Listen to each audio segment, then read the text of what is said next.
Alright everyone, let's take a break from coding for a couple of minutes and let's design the graphical user interface for our calculator.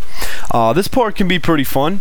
So what we're going to do is we're going to go to K, slide up here to Development, go to GUI Designer, and then we can slide over here to Qt Designer and let this open. And to save some space, I'm going to make my taskbar go away. Okay, now we just want a simple dialog box, so that's selected already. I can select OK. Now you can see my space is kind of limited here because I have to record this at 800 by 600, so yours won't look as cramped as this. So I'm just gonna make my little window smaller. So if I do preview form, you can see I have a nice big window here. Now for a calculator, we don't have to have a window this big. So I'm gonna close this, scroll down here, scroll over, and I'm gonna make my little dialog box smaller. Something that looks maybe about that big. Okay, so down here we have the properties of this dialog box. The first thing, the name, I'm going to call this calculator.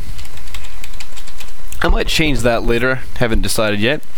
I'm going to scroll down to where it says caption right here, and if you look at the top of the dialog box here, it's going to change my Linux calculator. Whoops. Calculator. Yay! So it says my Linux calculator on the top. Okay, so now let's get down to the fun stuff. Let's start putting some buttons on here. If over here on common widgets, you see where it says push button, I can select this, click and drag. Lo and behold, I have a button. So if we can kind of envision what a calculator looks like, I'm going to make my buttons a little smaller, just like that. I think that looks pretty neat. If I were to do preview and preview form, see, I have a little button here. I can push it. It doesn't do anything, but I can push it. So let's just select it, Control C and then Control V, so we can paste another one next to it. And if you envision what a calculator looks like inside of your head, we're going to have the buttons 1, 2, 3. They're going to look something like that. Now with all three of those selected, hold Control C, then Control V. So then we'll have 4, 5, 6, and then we'll paste again 7, 8, 9. So if I double click on this, I could do 1, 2, 3,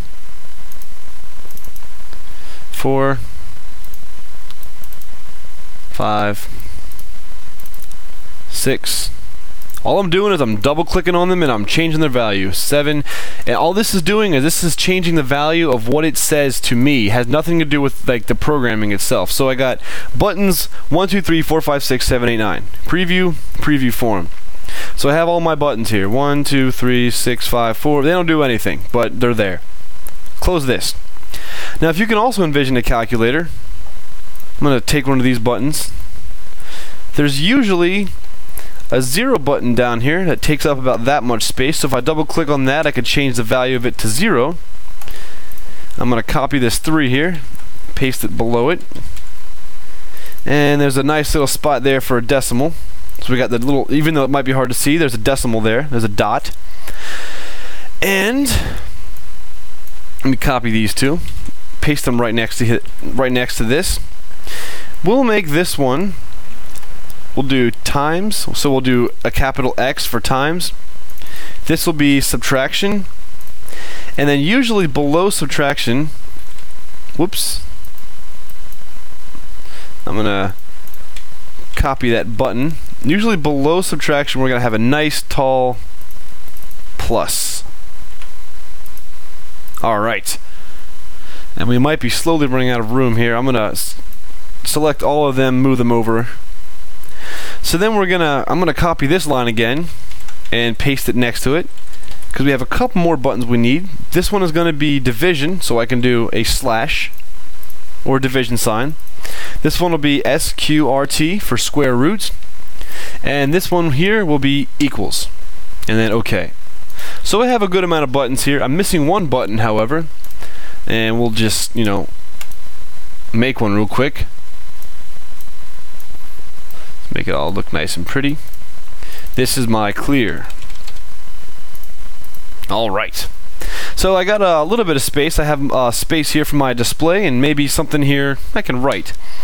So let me scroll down here And I have a line edit, a Q line edit. I'm going to select that, and this is going to be my display, so I'm going to move this out across the screen. You can make it as big or as small as you want, as long as it's a Q line edit. Make sure that that's important that we do that. So if I did preview and forum, I have this little thing here. I can write in it, but it doesn't really do much. So let me move this up, select all of these, bring those up, so everything's all nice and tight together. Maybe shrink the size of my form a little bit. Alright, oops, let me change that. Bring this in. Bring this in. Good, so I have a nice tight looking calculator right here. So I'm going to click on my Q list box, and here's my properties of it. I'm going to call, the name of it is going to be display. Then I'm going to scroll down here. There's a couple of things I want to change. I'm going to change my font. It's set at size 10. I'm going to make it bigger. Let's see what 24 looks like. Select 24, preview, forum. 24, nice big, perfect. And a couple other things. I'm going to keep going down, down, down, down. Where is... Alright, horizontal alignment. We want this to be right, just like it would be on a calculator. So preview, forum. Now everything's going to be pushed up against the right. So this looks a lot better. Okay. Now, we have pretty much the basics of the graphical user interface written and looking all nice and cute. When we come back, we're going to name all of these, give them all variable names, and then we're going to put slots together.